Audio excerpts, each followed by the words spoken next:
Okay, folks, welcome back. Okay, this teaching is going to be specifically dealing with accumulation, manipulation, and distribution.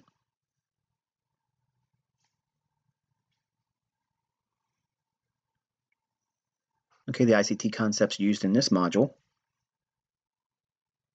the ICT Power of 3,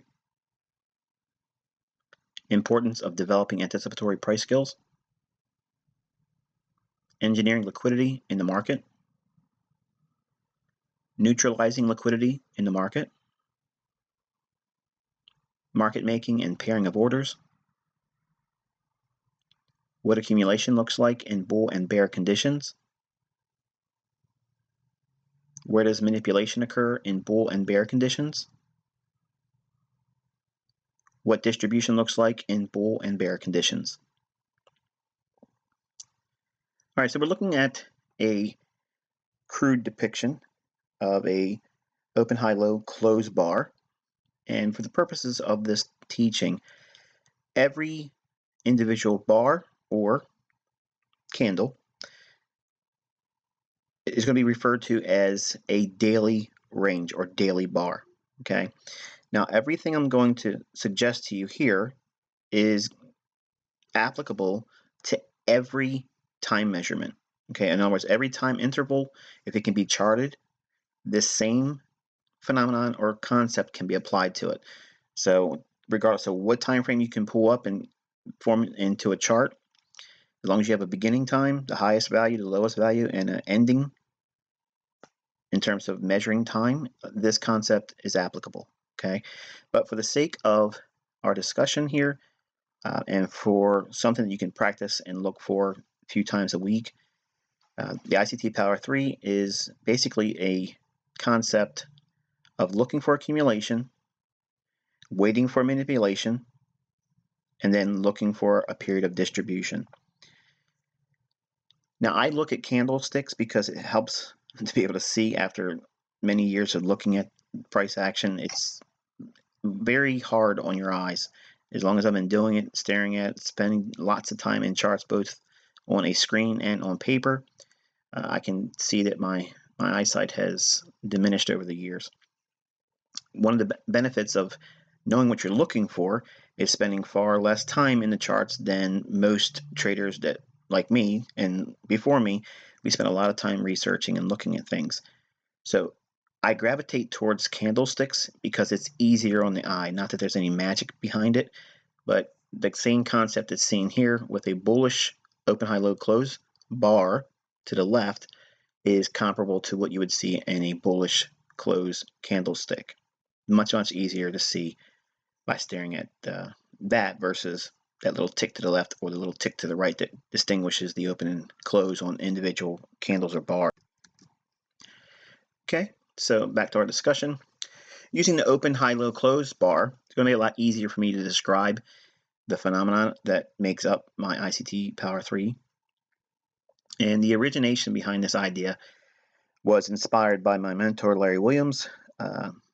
He made a point in one of his lectures that he ended up repeating several times for a number of years, but he made a point of making a remark about he wished he knew how the traders or who the traders were that could be buying below the open or selling above the close on bullish or up close days. And I took that as a personal challenge and I spent the first quarter of my 25 years mastering just that concept because I felt that it was enough for me to work towards, cracking that code, if you will. And I think I've done it. I've taught it to other people, so I know that it's something that is real, it's tangible, it can be repeated not only in my own results, but other people that have learned from me. But it all hinges on the reference point that starts our time interval.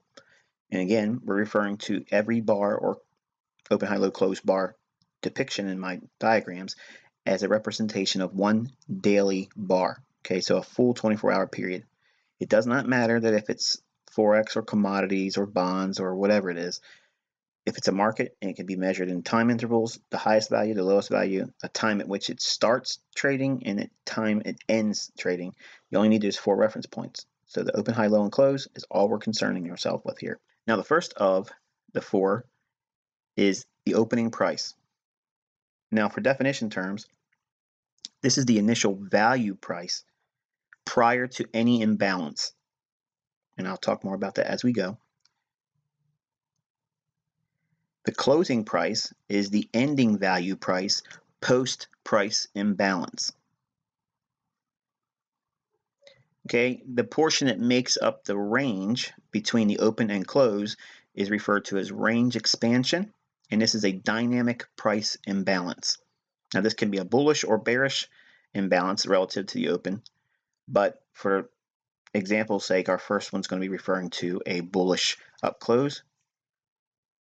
So this would be a bullish range expansion or a dynamic price imbalance of a lot more movement to the upside, seeking a higher price above the initial value price of the opening price.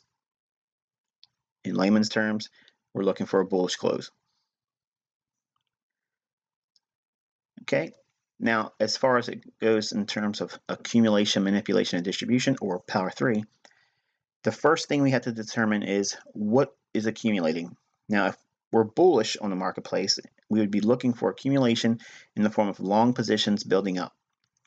It's going to be around that opening price, and I'll talk more about the opening price in future tutorials. But the opening price, just above it or below it when we're bullish, that's where longs are accumulated. Now, who's accumulating those long positions? Smart money. When we're bullish and we're anticipating a bullish range expansion to the upside, okay, or a higher close, we would be hunting a manipulation cycle immediately after the opening price. So on a daily range, that opening price, if we're bullish, we want to be buying at that opening price or below it ideally. Why would we want to be buying below the opening price when we're bullish? Because the market makers are going to be looking to engineer short liquidity. What does that mean? If a market breaks quickly below an old low, there are traders that look to be a breakout entry. So they'll look to sell short on a stop. This engineering forces liquidity in the marketplace to sell at a very, very low price. That run below an old low or a quick sudden movement will entice traders that are on the sidelines just watching price, and you know what that feels like if you've watched lower time frame charts. Any sudden move lower, your heart starts to have palpitations, you get excited, you think it's going to keep going lower. What happens? You take the bait, you go in there and you sell short, and the market stops on a dime, reverses, and goes north. Immediately below the opening price on the daily range, when it's bullish, this initial drop down is very significant because it's going to engineer willing parties to sell short. That selling short will flood the market with the counterparties to smart money wanting to buy it at a deep, deep discount. The other form of manipulation that takes place when it's bullish is neutralizing long liquidity. That means there's individuals that's probably already long or just recently bought near the opening price, and the drop down below the opening price will upset their long position. In other words, it'll just run their stop. Not to engineer them into a new lower entry, but to knock them out of an initially well-placed position. So we're seeing two conditions are happening at the same time. The opening price and below it, when we're bullish, is knocking individuals out that's right, that would otherwise be profitable if the market rallies. And it's also inducing or engineering a short-term sentiment shift to bearishness by running short-term lows. Not only would we take out long holders with their sell stops, but traders that want to sell short on a stop, they would be placed in on the market on the wrong side. In other words, selling short in an otherwise bullish market. So finally, as we interpret this, the manipulation is we're looking how the market makers pair orders. By pairing these sell stops with smart money buying interest, we can see the manipulation cycle as it really is. A run below the opening to accumulate long positions before the big up move.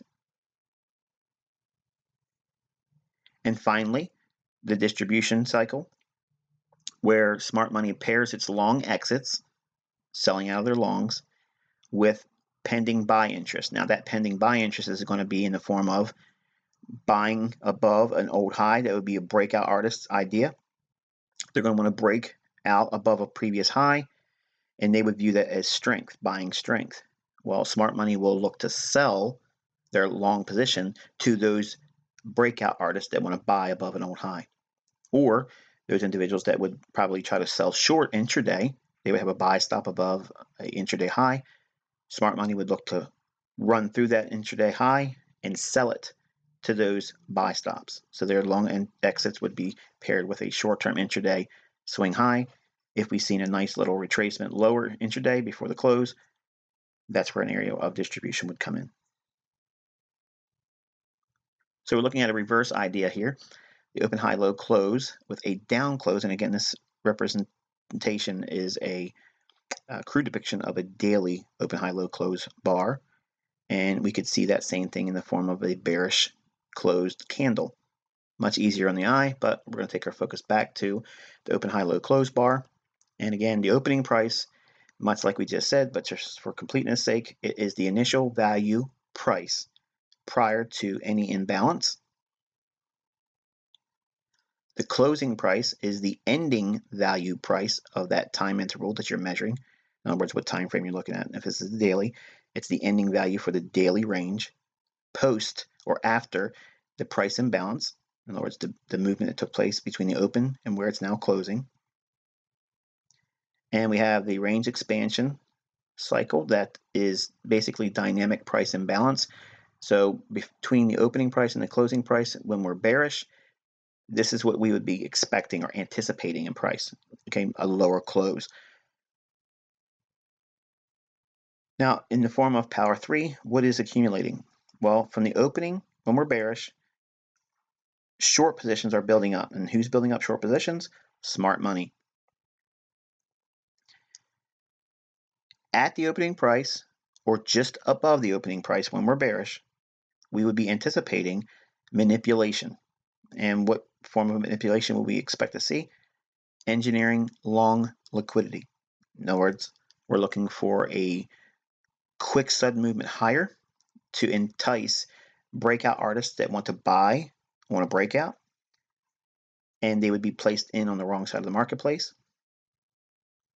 Another form of manipulation, this would be neutralizing short liquidity. In other words, those individuals that would already be short in the marketplace that would otherwise profit from the future coming decline, they are knocked out by having their buy stops tripped.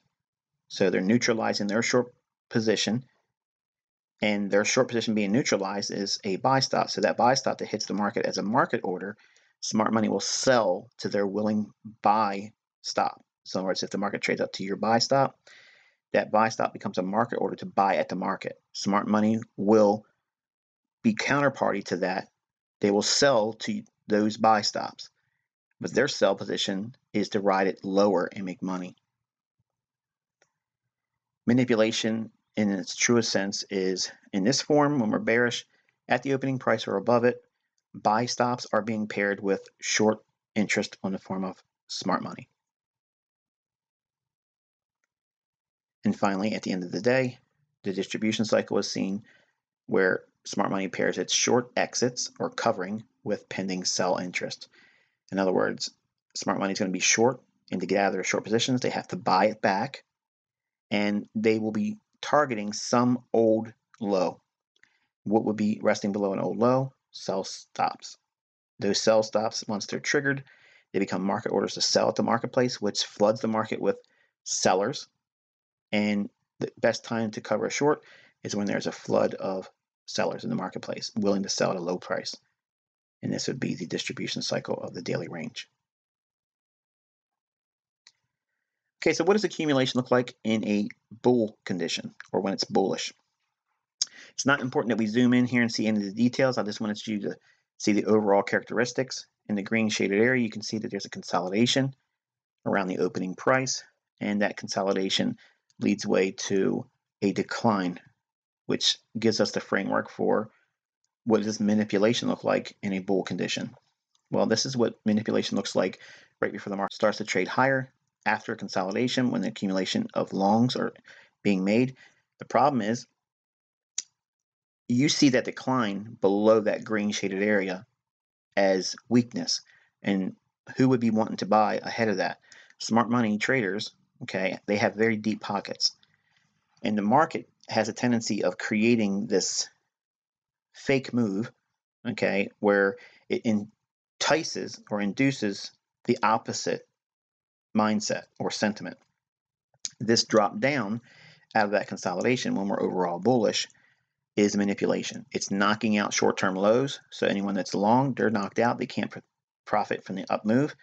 And it's also putting traders in on a breakout short, and they're going to be on the wrong side of the marketplace. And then finally, at the highs of the day, we have our distribution where the smart money exits their long positions by selling above an old high where buy stops would be resting. So those buy stops would be hit, floods the market with buy stops, buyers at a higher price. Smart money is going to sell their long positions to higher buying interest traders in the form of their buy stops being tagged. Okay, and what does accumulation look like in a bear condition? We have a consolidation and price moves higher, which would be the manipulation. Now, if you look at the left side of the chart, you see a double top. That's exactly where what? Buy stops would reside. Okay, lesser informed traders would have their buy stops resting above that. It would view that as a stiff resistance price point, and those levels are too clean. The market will, in fact, want to go through there, probe it for buy stops. Those buy stops are going to be triggered. Anyone that's short is now allowed to be profitable in the move going lower. So they're neutralizing their shorts by hitting their buy stops. Also, breakout artists that see that equal high to the left of the chart and the consolidation that move out of that, they would be buying that on a breakout or trying to buy strength in their eyes. Both are incorrect. And what we're actually seeing is the market driving higher to pair traders to buy higher or at a high price, and short sellers on the smart money camp, they're going to be selling short to those individuals that want to buy at a high price to make a profit as the market moves eventually lower. Towards the end of the day, we see the distribution cycle come in where short holders in the smart money camp are going to be looking to collapse their short positions. To get out of a short position, you have to buy it back. You have to look for an area to run below old lows. If you look at the original consolidation, 20 pips below that, that's where we see the low of the day form. It's exactly where smart money would be collapsing their short positions for a day trade. And we see the ending cycle there, distribution. Smart money collapsing their short in the form of buying it back at an area where sellers below the market would be interested in selling.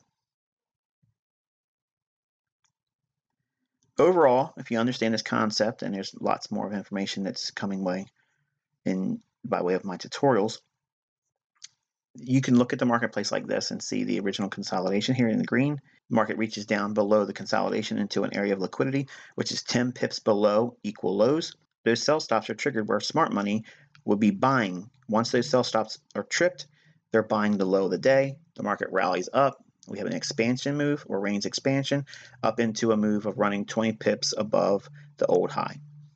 Then your distribution cycle goes into the marketplace, and there's a complete daily range using the Power 3 concept that I've outlined here. So hopefully you found this teaching insightful. There'll be more built on this with the future tutorials. And until next time, I wish you good luck and good trading.